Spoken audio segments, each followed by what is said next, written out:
sabes lo que he vivido. Yo solitario así camino por las calles que son mi escuela, desde la cuna hasta que muera. En este mundo no tengo rumbo, solo vagando en este laberinto. Yo me confundo, salgo del tiempo cada vez más me hundo. Dígame, esto me toca vivir en este mundo. Solo vagando en este laberinto. Yo me confundo, salgo del tiempo y cada vez más me hundo.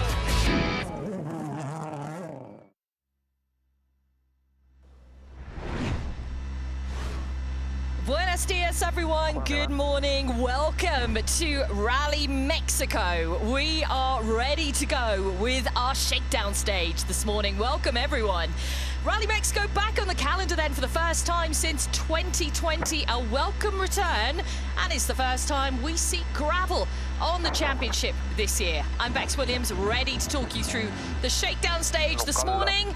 Alongside me in co-commentary, Julian Porter this morning. And these are our championship leaders, Oitanak and Martin Järveoja. This shakedown stage, incredibly familiar to all the drivers here. It hasn't changed since 2013. And it's a good, decent length, 5.5 kilometers to get a real stretch and test of the cars ahead of a full-on weekend of competition. It's going to be a good one, Julian. It's good to be back in Mexico, right?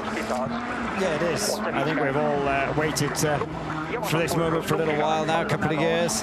Tanak maybe hasn't waited for it too much because of his position on the road, but yeah, this is an insight for him and Martin of what's potentially going to come up in the next day, tomorrow. Big day, long stages, lots of stages. Punished quite heavily as well if you make a mistake and have to do rally restart because so many stages. It's great to be back. It's nice. It's challenging. There's always a story for us. That's what I like about it. Well, yeah, Mexico's thrown up amazing stories over the year, and you can't watch Oitanak without thinking about the plunge into the lake, and of course the infamous raising the Titanic and getting him back in action. One of the most incredible stories, and you'll be able to follow all of them, whatever the stories may be this weekend, by sticking with us on WRC Plus All Live. Now, first on the road for Oitanak, yes, it's going to be a tough one. But this rally has been won from first on the road before. It's all a case, Julian, of... and it's easy to say it here from the comfort of commentary, but trying not to lose too much time to the guys ahead, on Friday morning in particular. Yeah, and staying on the road, as daft as that sounds, you know, I mean, we talked about the penalties by missing stages. Staying on the road is a huge thing. It's a big kind of like... Plus, even if you're dropping a few seconds or a second a kilometer, stay in it and stay on the fight. So, carry from what he let slip at the end of the power stage in Sweden, strategically making sure he didn't get enough points to put himself first on the road in Mexico. Yeah, and you can completely understand that. Lots of things to look out for this weekend. Then first... Actually, just see a bit of a cleaning line there already, just from like the Recce and the Zero cars, and that'll just get cleaner. I'd love to see that shot from like the 10th car, 9th car, 10th car, just to see what the difference was. A couple of things this weekend. Obviously, first event on gravel. First time we see the hybrid on this surface at this altitude. There's a lot of work going on there in the steering wheel. Yeah, and we really don't know how it's going to go with the hybrid. So the combustion internal combustion engine, they're down about 20% of the power. But the hybrid, in theory, should be running its normal amount of power. But it is to do with cooling. The thinner air is affecting the combustion engine, but also the thinner air is affecting the cooling as well, slightly. So we might not get that super big powers, but definitely, I mean, I did ask the question yesterday, should this be the fastest rally in Mexico? And like, well, maybe, but maybe not, because the cars haven't got as many aerodynamic aids as what we had when we were last here. The suspension's not as sophisticated, the travel. So we're gaining with the power, but we're losing with the other bit. So, because I thought, well, hey, we're in for the fastest Mexico ever. But potentially not, but I don't know, with development of stuff, even with those little bits of stuff they've missed, we still could be in for a very, very fast ride. And that is the first time on the board then for the run at Shakedown. It's a 3:56.4 from Oitanak and Martin Javier. Last time we were here in 2020 on his third pass of the stage, Elvin Evans did a 3:41.8. Okay. So the first corner is different this year. There is a slightly different first corner, but it's like from there on, it's exactly the same. Yeah.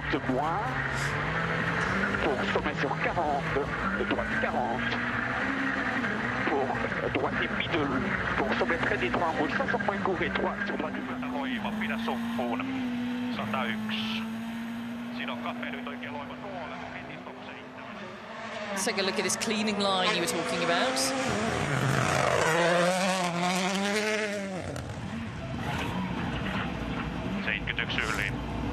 Also, you do see different driving styles, or here's Oiten at the end. Let's cross out to Molly Pettit then, who's there for us. 41.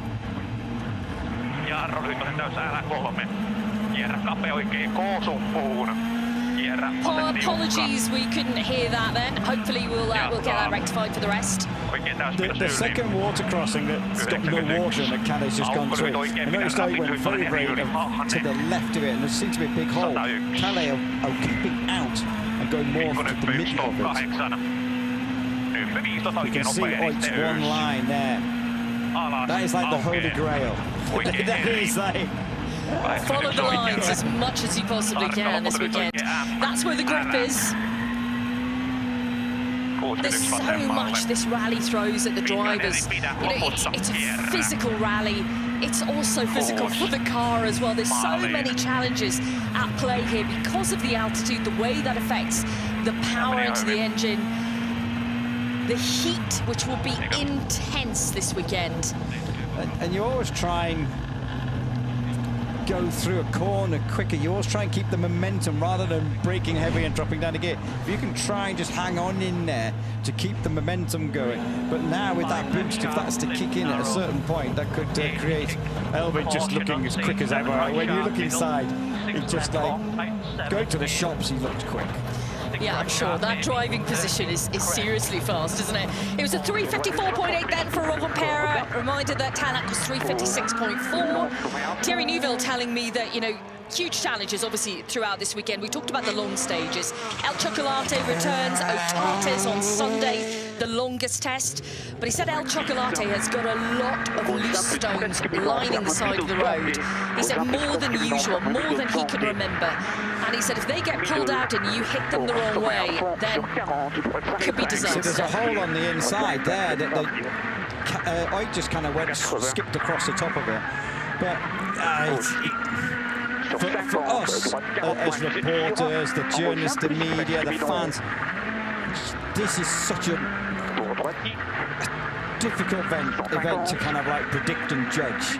It's great. It's so kind of unpredictable. We'd obviously love your predictions on the weekend, though we're saying it's difficult to predict, but you need to give it a shot, right? Hashtag WRC Live. Let us know what your top 3 will be for this weekend. Danny Sauter said there is only one person going to win this rally, and that's Sebastian Ogier. He said if he's won it that many times first in the road, we've got no hope, have we? He's on the road. He's going for a record this weekend, Monsieur Ogier. He returns to the championship, of course. But Sauter's got a great position. Only one Rally 1 car behind him.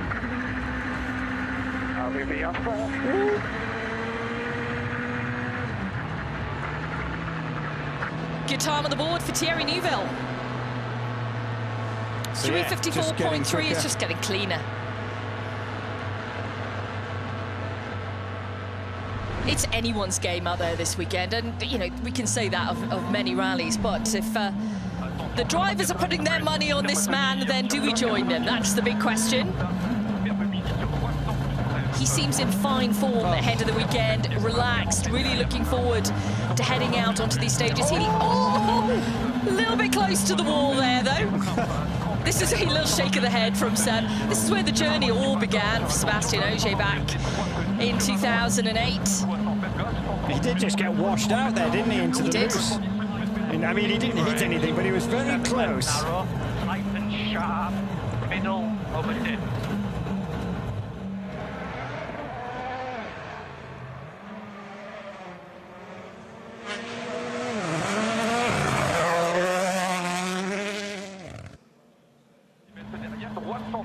fond devant arbre.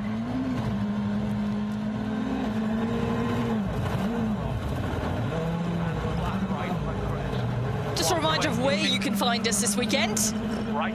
Make sure you join us for all 23 stages with 320 competitive kilometers here in Mexico to delight you. A mixture of medium kilometer stages. Then we've got, the long Otates stage on Sunday, which could be incredibly decisive to have such a length of stage on the final day of the event. 35 kilometers. Right of a 70. Late open 4 left, very long, don't exit wide. For Elvin Evans, 4th in the championship right now on 29 points to Oitalak's 41. He'll be hoping for a strong weekend here in Mexico. We're just getting incrementally faster with all the times coming in. It's a 3:54.1 for Elvin and Scott.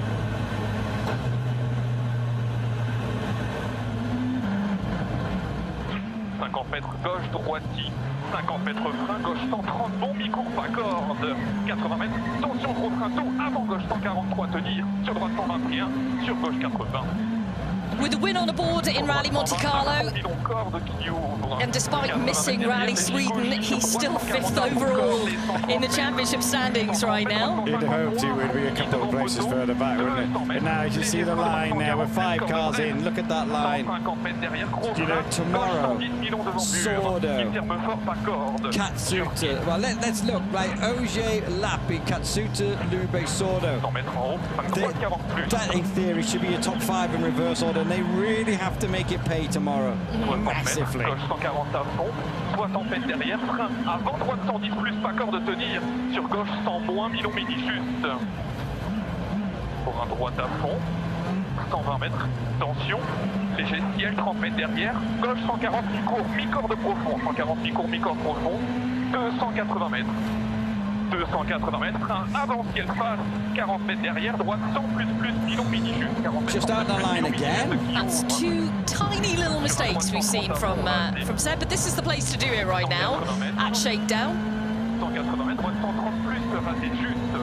I don't know whether because we are going maybe quicker, we're just like moving out of the clean line and into the dirt on the outside, or whether he's just not happy with something in the car. I think that's going to be the fascinating thing, certainly after the first gravel stages on Friday morning, to get the drivers' feedback as to how these cars feel in comparison to previous. I mean, it's quick. Unbelievable.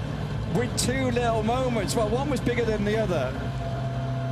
But this is the man who's, dominated this event over the past 10 years in terms of all the wins that he's had. Winner in 2020, 2019, 2018, 2015, 2014, 2013. There were some others, of course, thrown in there. Chris Meek with that unforgettable win in 2017. Jari-Matti Latvala in 2016. There's a mural on one of the containers in the service park with their winners, pictures of the drivers with the wins that they've got. Yeah, dating back to the first, Marco Martin, of course, back in 2004.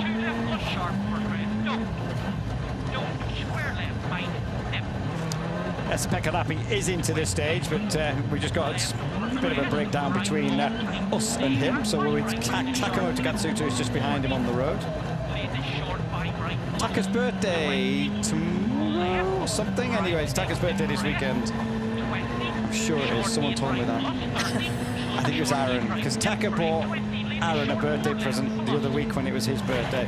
And I don't believe Aaron has a present for Taka as yet. That's poor form. Poor form.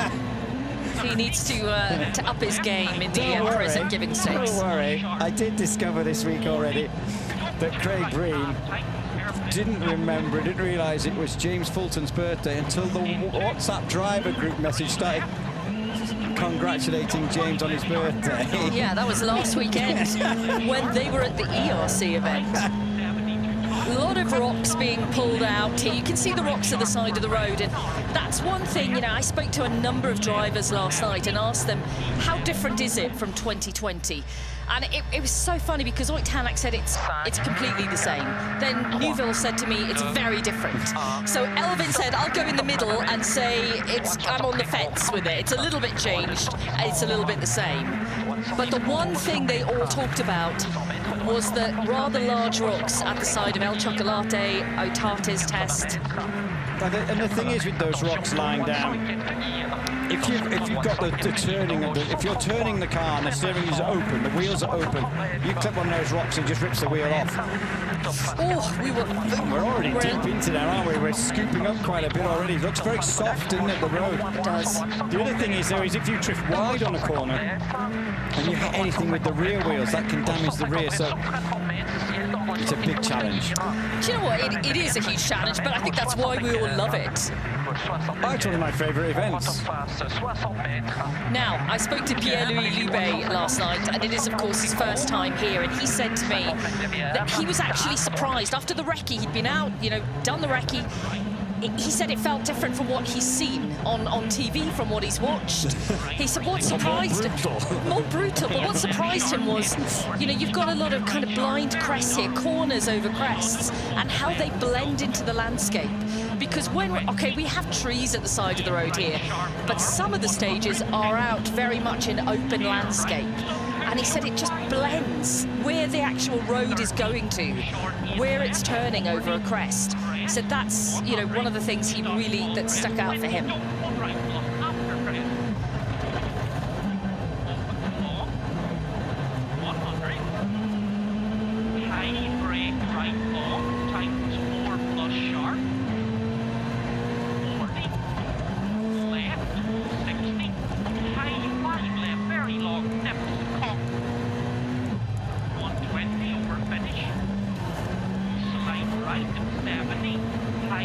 Quite a bit slower here. Quite a bit slower.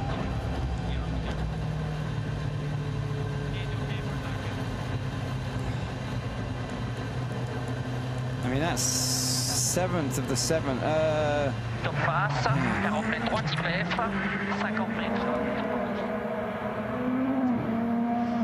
Okay, here comes Loubet. Apologies for no stage unreporting, but it's keeping us in suspense. We have to find out a bit more about from the drivers because we are hearing what they're saying. You'll be able to hear from them this evening, of course. The first stage kicks off this evening. The classic stage in the heart of Guanajuato will run tonight after an amazing ceremonial start. I can't wait to hear what Pierre-Louis actually thinks of all of that. It'll be his first time experiencing that atmosphere, which we've been here many, many years to Rally Mexico. We've all experienced it, and every year we come, it always goes up a notch, and you get goosebumps because it's so passionate. I'm looking forward to getting, you know, the reactions of the first timers here this weekend in Mexico.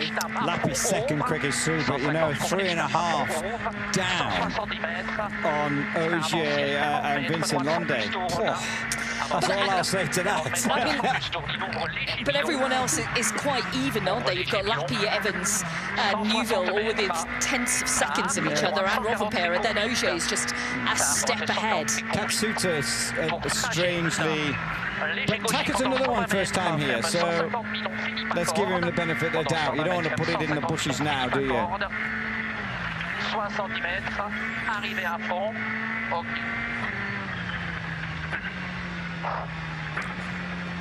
C'était bien, non? Je sais pas. Ouais, je trouve bien.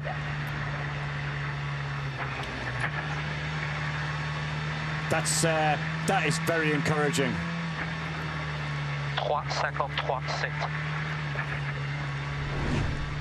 There we go then, Loubet's time at 3:52.7. Jordan Soderidis back with us on the championship. Soda is in the stage somewhere as well, but that's got to be encouraging. I appreciate there is road cleaning, but Loubet doing what he can with that road cleaning, because we do sometimes see drivers who don't make the most of their road position. It's true.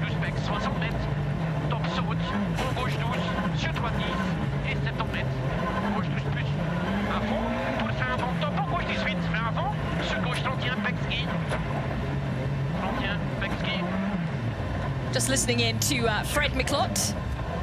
There are so many like descents and rises on this rally.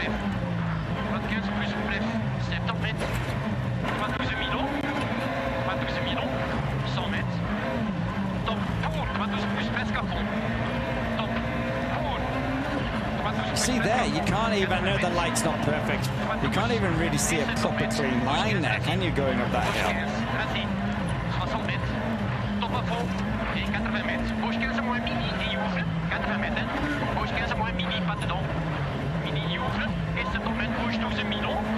Oh, huge rock there. And it's when something like that is around, but just on like a little rise or a bit of like in there on the inside that you don't see it. And we welcome back to the championship Gus Greensmith and Jonas Anderson, who are competing within WRC 2 this year. Danny Sordo has just completed the stage as well for us, and now he is fastest. 3:48.7 is his time on the first run of Shakedown. Big weekend out there for Gus, Jules. Look at the crossover design, how cool's that? I saw a few pictures of it on social media, but it does look very good. He's up against some good competition as well in WRC2 this weekend. Got Gus Greensmith, obviously Oliver Solberg, Adrian Formeau, Greisen's here, Lindholm's here for the first time, Kaitanovic. Got a little bit of a story that I love. You know, I love little like intricacy stories and things like that. When we see Emil Lindholm and Rita Hämäläinen, they kind of have something extra special going on this weekend. In what way, Julian Porter? Well, do tell. this weekend they are driving a Skoda Fabia Evo, so last year's car. Yeah. It is the actual car they drove in Japan and they won the World Championship in. Nice. It's come from Japan, they brought it on their freight. Yeah, that is a good story.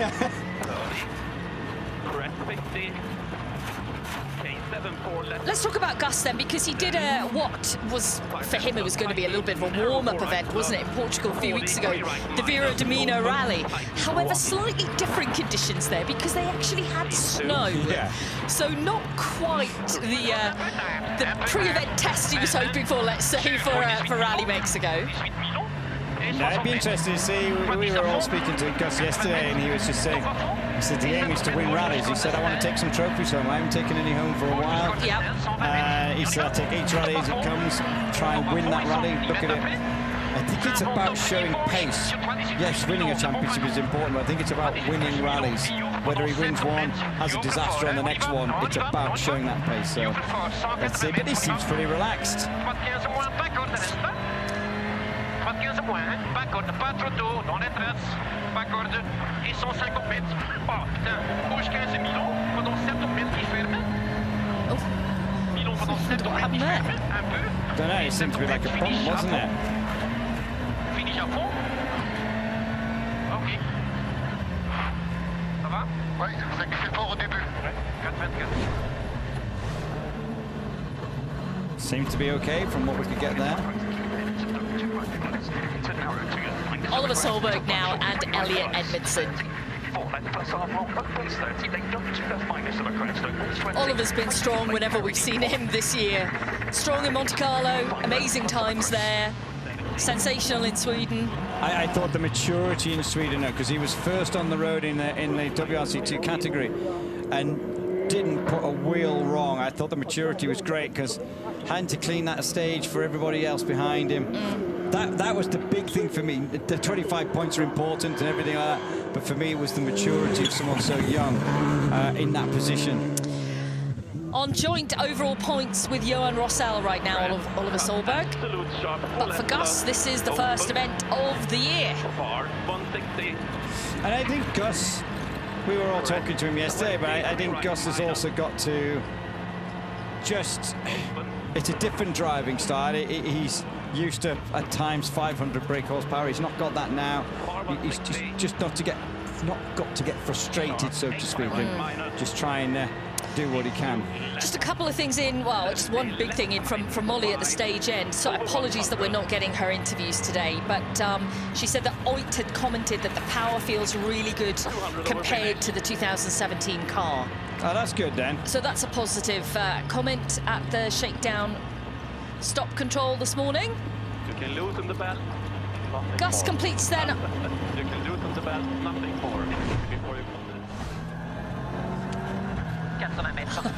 I missed what they said then, but obviously it made Gus laugh, whatever Jonas said to him. Yeah, I don't know what it was. Here's Formo, fresh from winning last weekend in the snowy Lake District stages of the Malcolm Wilson Rally. Jordan Serderidis also did that rally as well to get some mileage in his Rally 1 Primo. Good time from Gus through the first run of Shakedown. It was a 3:58.4.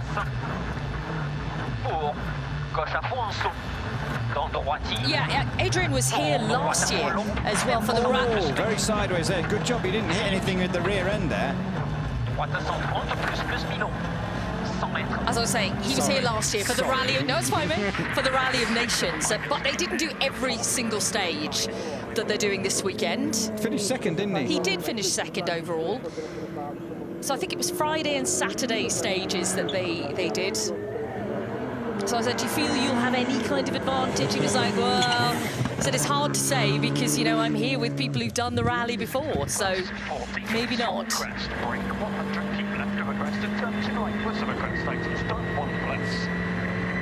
But it is your foremost.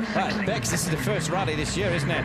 Where we have those 3 Rally 1 drivers together with basically a target on their back. Absolutely.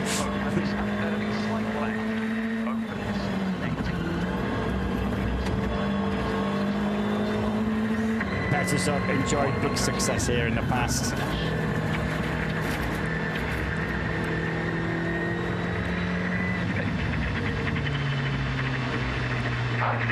Hold up. Maybe with the hard tire? Yeah, it is a bit, no? That's okay. Yeah, just big one. Yeah, I think so. So they're using the hard compound Using tyre. the hard tyre, yeah. But you see, oh no, it's Rally 1 crews who get an additional 4 of what they choose.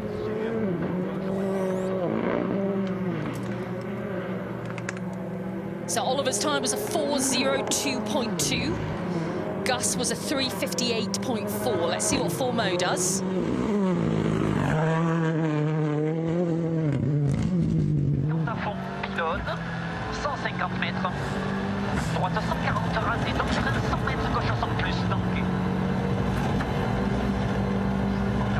And if you are joining us for our Shakedown run here, remember the rally starts tonight, 8 o'clock local time here in Guanajuato. Yeah, we're going to stick to local times because I have no idea what time it is in Europe. You guys can do the hard work on that score, but 8 o'clock for us here tonight. The very first stage, first 2 stages effectively, you'll be able to watch live with us. Yeah, they get a double go at it, don't they? Yeah.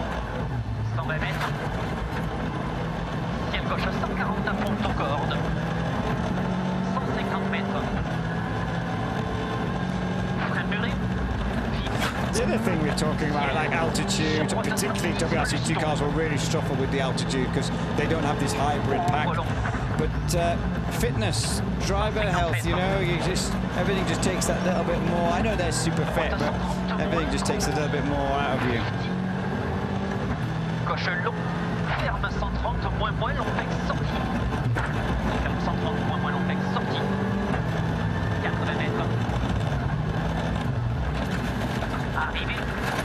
Final stretch now then.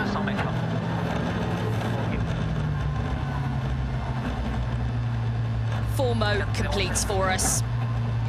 And it's a 4:07.9.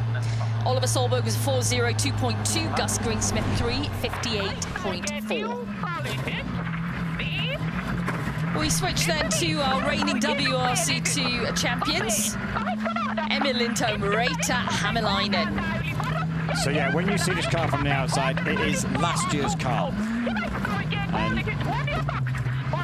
And I think this is mainly down to costing, you know, because these cars, well, this came in theory from Japan on the freight, and Graz's came on the sea freight. I believe the other cars were flown in, which obviously costs a lot more money. So just chuckling at that guy on the rock there. With the flag. Well, yeah, but also with the big mask on as well. I mean, he's loving life at the minute, that guy. So great, I have to say, to see so many fans out here at Shakedown, but also in the service park yesterday as well. Everyone's so glad to see this rally back in town. But yeah, during like the media hour, there's a lot of people around, a lot of media as well as like fans hanging around, a lot of local media. I'm really keen to see what Emil can do this weekend. If we go off what we've discovered on the gravel rallies that this car, the new FIA RS has done to Perdue, it seems the new car is very, very, very much more competitive on tarmac than the old car. But on gravel, it potentially looks like the older car still has a slight edge, because I think it's quite a tricky car to drive, the new one on gravel, from what I'm hearing. I love the colour scheme on Kaito's new car, this sand colour. Yeah, no, it looks good. For Kaito, runner-up in the championship last year. I mean, the battle in WRC2 went down to the final round last year. He crashed out, didn't he, on the first morning in the haunted tunnel? Absolutely, in Rally Japan. I mean, I'm hoping we see all our battles go down to the final round in every category. But it was a real thriller in WRC2 last year. Add to that, you know, more quality drivers again this year. I mean, WRC2 has been gathering pace for the last 2 or 3 years, and it really has. The world's woken up to it, hasn't it? It's kind of like just ramped up massively.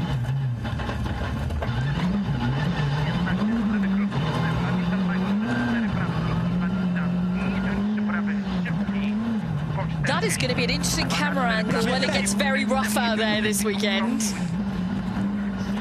Hope the onboard boys aren't wanting that back in pristine condition.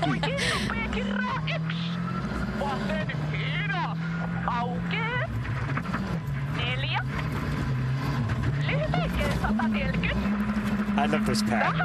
They're great. I think they've picked up a huge amount of, you know, more global fans. Since people have been watching them on All Live, their relationship together is a really strong one. Rita's delivery of pace notes. Everyone loves to listen to her. Did you see the piece that we did with them in Sweden? And we asked about when Emil was like slapping himself, and Rita didn't know about it until she was pointed it out. She was like, kind of, you do that over there? Whoa, what is happening? So that's on the start line. Emil Lindholm has a very specific way to psych himself up to go into stages, which is actually slapping himself in the face. Well, it's pretty brutal. It was pretty brutal. He said he deserved it after getting a puncture the stage before. But yeah, I mean, it's a good pairing. I do like it. So just behind Oliver Solberg's time then, a 4:04.9 for Lindholm.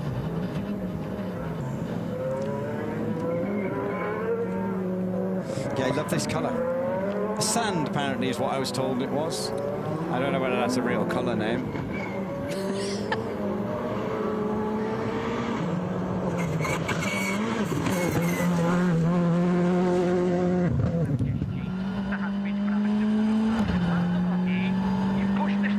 Kaito has experience here. Will he be able to call on that this weekend? Up against a strong lineup.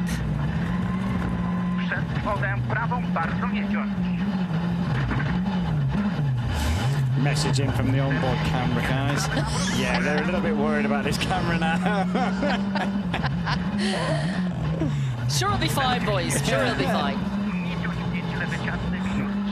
As you say, when in these soft corners, when it starts to really rut up.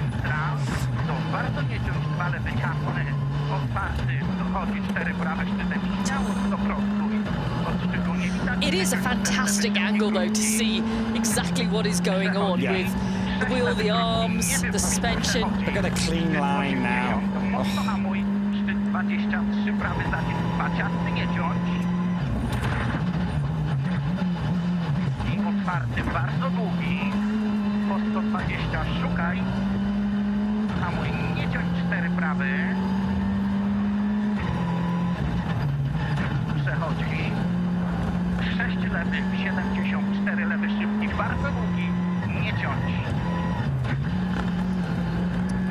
So right now, the fastest driver through on run 1 of Shakedown in WRC2 is Gus Greensmith with a 3:56.4.